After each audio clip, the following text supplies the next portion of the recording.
ನಮಸ್ಕಾರ ಎಲ್ಲರಿಗೂ. ನಾನು ಆಶಾ. ಅಡುಗೆ ಆ್ಯಂಡ್ ಆರ್ಟ್ಸ್ ಚಾನಲ್ಗೆ ನಿಮಗೆಲ್ಲರಿಗೂ ಸ್ವಾಗತ. ಇವತ್ತು ನಾನು ಮೆಂತ್ಯ ಪುಡಿ ಮಾಡೋದನ್ನು ಹೇಳ್ಕೊಡ್ತಾ ಇದ್ದೀನಿ. ಮೆಂತ್ಯ ಪುಡಿ ಎಲ್ಲರೂ ಇದನ್ನು ಉಪಯೋಗಿಸಲೇಬೇಕು.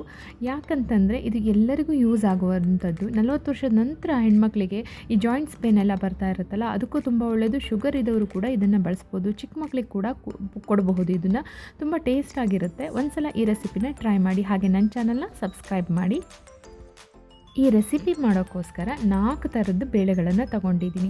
ತೊಗರಿಬೇಳೆ, ಕಡಲೆಬೇಳೆ, ಹಾಗೆ ಉದ್ದಿನಬೇಳೆ ಮತ್ತು ಹೆಸರುಬೇಳೆ ತೊಗೊಂಡಿದ್ದೀನಿ. ಇವಾಗ ಎಲ್ಲವೂ ಒಂದೇ ಬೌಲಲ್ಲಿ 1 ಬೌಲ್ ಆಗುವಷ್ಟು ತೊಗೊಂಡಿದ್ದೀನಿ. ಚಿಕ್ಕ ಬೌಲಲ್ಲಿ ತೊಗೊಳ್ಳಿ, ಸ್ವಲ್ಪ ಮಾತ್ರ ತೊಗೊಳ್ಳಿ. ಆದಷ್ಟು ಸಣ್ಣ ಉರಿಯಲ್ಲಿ ಇಟ್ಕೊಂಡು ಇದನ್ನು ಹುರಿತಾ ಬನ್ನಿ, ಆವಾಗಲೇ ಅದು ಟೇಸ್ಟ್ ಬರುತ್ತೆ. ಈಗ ನಾನು ಕಡಲೆಬೇಳೆ ಹಾಕ್ಕೊಂಡಿದ್ದೆ, ಅದು ಹುರಿದಾಗಿದೆ ನೋಡಿ. ಹೊಂಬಣ್ಣ ಬರೋ ತನಕ ನೀವು ಹುರಿಬೇಕಾಗತ್ತೆ. ಹೊಂಬಣ್ಣ ಬಂದು ಹಗೂರ ಆಗಬೇಕು ಬೇಳೆಗಳೆಲ್ಲ, ಆವಾಗ ಅದ್ರ ಟೇಸ್ಟೇ ಬೇರೆ ಆಗುತ್ತೆ. ಫ್ಲೇಮನ್ನು ದೊಡ್ಡಕ್ಕಿಟ್ಕೊಂಡು ಹುರಿಬೇಡಿ, ಆದಷ್ಟು ಸಣ್ಣ ಉರಿಯಲ್ಲಿ ಹುರಿತಾ ಬನ್ನಿ, ತುಂಬಾ ಚೆನ್ನಾಗಿರುತ್ತೆ. ಈಗ ತೊಗರಿಬೇಳೆ ಹಾಕ್ಕೊಂಡಿದ್ದೀನಿ. ಎಲ್ಲ ಬೇಳೆಗಳನ್ನು ಸಮ ಪ್ರಮಾಣದಲ್ಲಿ ತೊಗೊಂಡು ಹುರ್ಕೊಳ್ತಾ ಇದ್ದೀನಿ. ಒಂದು ಸಲ ಚೆಕ್ ಮಾಡಿ ನೋಡಿ ಚೆನ್ನಾಗಿ ಆಗಿದೆಯಾ ಅಂತ ಹೇಳ್ಕೊಂಡು.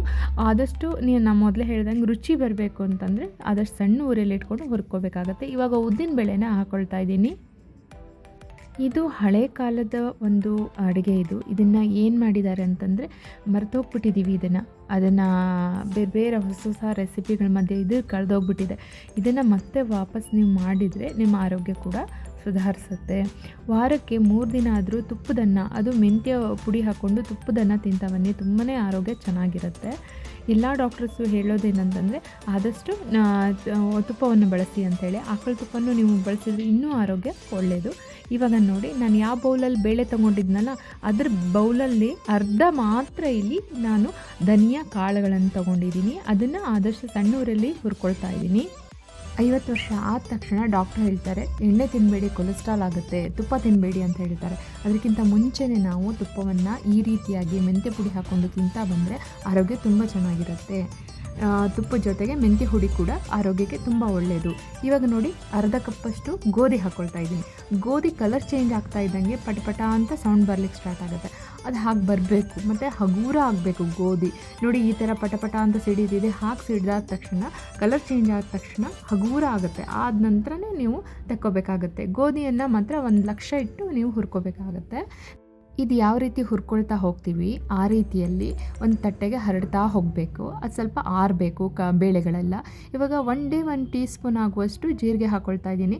ಜೀರಿಗೆನ ನಾನು 1 ಬೌಲ್ ಬೇಳೆಗಳನ್ನು ತೊಗೊಂಡಿದ್ನಲ್ಲ, ಅದರ ಲೆಕ್ಕಕ್ಕೆ ಇಲ್ಲಿ 1 ಟೀ ಸ್ಪೂನ್ ಆಗುವಷ್ಟು ಜೀರಿಗೆ ತೊಗೊಂಡಿದ್ದೆ. ಇವಾಗ ನಾನು ಮೆಂತ್ಯ ಹಾಕ್ಕೊಳ್ತಾ ಇದ್ದೀನಿ. 1.5 ಸ್ಪೂನ್ ಆಗುವಷ್ಟು ಮೆಂತ್ಯವನ್ನು ಇಲ್ಲಿ ಬಳಸಿದ್ದೀನಿ. ನೋಡಿ, ಜಾಸ್ತಿ ಹಾಕ್ಕೊಂಡ್ರೆ ತುಂಬ ಕಹಿ ಆಗೋಗುತ್ತೆ. ಬರೀ ಮೆಂತ್ಯ ಪುಡಿ ಮಾಡೋದ್ರಿಂದ ನಮ್ಗೆ ಆರೋಗ್ಯ ಬರೋಲ್ಲ. ಇದೆಲ್ಲ ಕಾಳುಗಳು ಹುರಿದಾಗ ಇದು ಮೆಂತ್ಯ ಪುಡಿ ಅಂತಲೇ ಆಗುತ್ತೆ. ಇದು ಬಾಣಂತಿಯವರಿಗೂ ಕೂಡ ಕೊಡ್ತಾರೆ. ಶುಗರ್ ಇದ್ದವರು ಕೂಡ ತಿನ್ನಬಹುದು, ಅಷ್ಟು ಆರೋಗ್ಯಕ್ಕೆ ಒಳ್ಳೆಯದು. 1 ಟೀ ಸ್ಪೂನ್ ಆಗುವಷ್ಟು ಕಾಳು ಮೆಣಸನ್ನು ಹಾಕ್ಕೊಂಡು ಹುರ್ಕೊಂಡಾಗಿದೆ. ಇವಾಗ ನೋಡಿ, ಇದೆಲ್ಲ ರೆಡಿಯಾಗಿದೆ. ಫುಲ್ ಆರಬೇಕಿದು. ಆರಾದ ನಂತರ ನಾನು ಇದನ್ನು ಪುಡಿ ಮಾಡ್ಕೊಳ್ತಾ ಇದ್ದೀನಿ. ಆದಷ್ಟು ನಯಸ್ಸಾಗಿ ಪುಡಿ ಮಾಡ್ಕೋಬೇಕಾಗತ್ತೆ. ಹಳೆ ಕಾಲದಲ್ಲಿ ಈ ಮೆಂತ್ಯ ಪುಡಿ ಅಂತೇಳಿ ತುಂಬ ಮಾಡ್ತಾಯಿದ್ರು. ಅದು ಪ್ರತಿಯೊಂದು ಮನೆಯಲ್ಲೂ ಇರ್ತಾಯಿತ್ತು ತುಪ್ಪ. ಅದ್ರ ಜೊತೆಗೆ ಮೆಂತ್ಯ ಇದನ್ನು ಕೂಡ ಹುಡಿ ಮಾಡಿ ಇಟ್ಟಿರ್ತಿದ್ರು. ತುಪ್ಪದ ಜೊತೆಗೆ ಹಾಕ್ಕೊಂಡು ತಿಂತಾಯಿದ್ರು. ಆರೋಗ್ಯ ತುಂಬಾ ಚೆನ್ನಾಗಿರ್ತಾಯಿತ್ತು. ಇದರಲ್ಲೇ ಜನರು ಏನು ಮಾಡ್ತಿದ್ರು, ರುಚಿಯನ್ನು ಕಂಡುಕೊಳ್ತಾಯಿದ್ರು ಮತ್ತು ಆರೋಗ್ಯ ಕೂಡ ಕಂಡುಕೊಳ್ತಾಯಿದ್ರು. ಈಗಿನ ಫುಡ್ಗಳು ಅವರಿಗೆ ಅಂದ್ಕೊಂಡಿದ್ದೆ ಅವ್ರಿಗೆ ಒಳ್ಳೆಯದು, ಅವ್ರು ರುಚಿ ಕೊಡುತ್ತೆ ಅಂತೇಳಿ. ಇಲ್ಲ, ಹಳೆಯ ಅಡುಗೆಗಳು ಕೂಡ ರುಚಿಯಾಗಿ ಇರ್ತಾಯಿತ್ತು. ನಾವು ಬದಲಾವಣೆ ಬಯಸ್ತಾ ಇದ್ದೀವಿ, ಅದಕ್ಕೋಸ್ಕರ ಬದಲಾಗ್ತಿದೆ ಆಹಾರ ಅಷ್ಟೇ. ಇಲ್ಲಿ ನೋಡಿ, ಒಂದು ಬಿಸಿ ಅನ್ನಕ್ಕೆ ನೀವು 1 ಸ್ಪೂನ್ ತುಪ್ಪ ಹಾಕ್ಕೊಂಡು ಉಪ್ಪು ಹಾಕ್ಕೊಂಡು ರುಚಿಗೆ ತಕ್ಕಷ್ಟು ಕಲಿಸ್ಬಿಡಿ. ಅದಾದ ನಂತರ 1.5 ಸ್ಪೂನ್ ಆಗುವಷ್ಟು ಅಥವಾ 1/4 ಟೀ ಸ್ಪೂನ್ ಆಗುವಷ್ಟು, ನೀವು ಎಷ್ಟು ಅನ್ನದ ಕ್ವಾಂಟಿಟಿ ಹಾಕ್ಕೊಂಡಿರ್ತೀರೋ ಅದಕ್ಕೆ 1 ಸ್ಪೂನ್ ಅಥವಾ 1/4 ಟೀ ಸ್ಪೂನ್ ಆಗುವಷ್ಟು ರೈಸ್ ಹಾಕ್ಕೊಂಡು ಕಲಿಸ್ಕೊಂಡು ತಿಂದರೆ ಆಯಿತು. ಈ ಪುಡಿ ಹಾಕ್ಕೊಂಡು 1 ಸೌಟಿಗೆ 1.5 ಸ್ಪೂನ್ ಆಗುವಷ್ಟು ತುಪ್ಪ ಹಾಕ್ಕೊಳ್ಳಿ. ಅದಕ್ಕೆ ಬ್ಯಾಡಗಿ ಮೆಣಸು ಮುರಿದು ಹಾಕ್ಬಿಡಿ. ಅದಾದ ನಂತರ 1-2 ಕರಿಬೇವು ಎಸಳು ಹಾಕಿ, ಬ್ಯಾಡಗಿ ಮೆಣಸು ಕತ್ತಬೇಕು. ಆ ರೀತಿಯಲ್ಲಿ ಸ್ವಲ್ಪ ಕೈಯಲ್ಲಿ ಮುಟ್ಟಿದರೆ ಪುಡಿ ಪುಡಿ ಆಗಬೇಕು. ಆ ರೀತಿಯಲ್ಲಿ ನೀವು ಅದನ್ನು ಹುರ್ಕೋಬೇಕಾಗತ್ತೆ ತುಪ್ಪದಲ್ಲೇ. ಅದಾದ ನಂತರ ಅನ್ನದ ಮೇಲೆ ಹಾಕ್ಕೊಂಡು ಒಣ ಮೆಣಸನ್ನು ಮುರಿದುಕೊಂಡ್ಬಿಟ್ಟು ಅನ್ನ ತಿಂತಾ ಹೋಗಿ. ತುಂಬಾ ರುಚಿಯಾಗಿರುತ್ತೆ, ಆರೋಗ್ಯ ಕೂಡ ತುಂಬಾ ಒಳ್ಳೆಯದು. ಇದು ತುಂಬಾ ಹಳೆಯ ಅಡುಗೆ.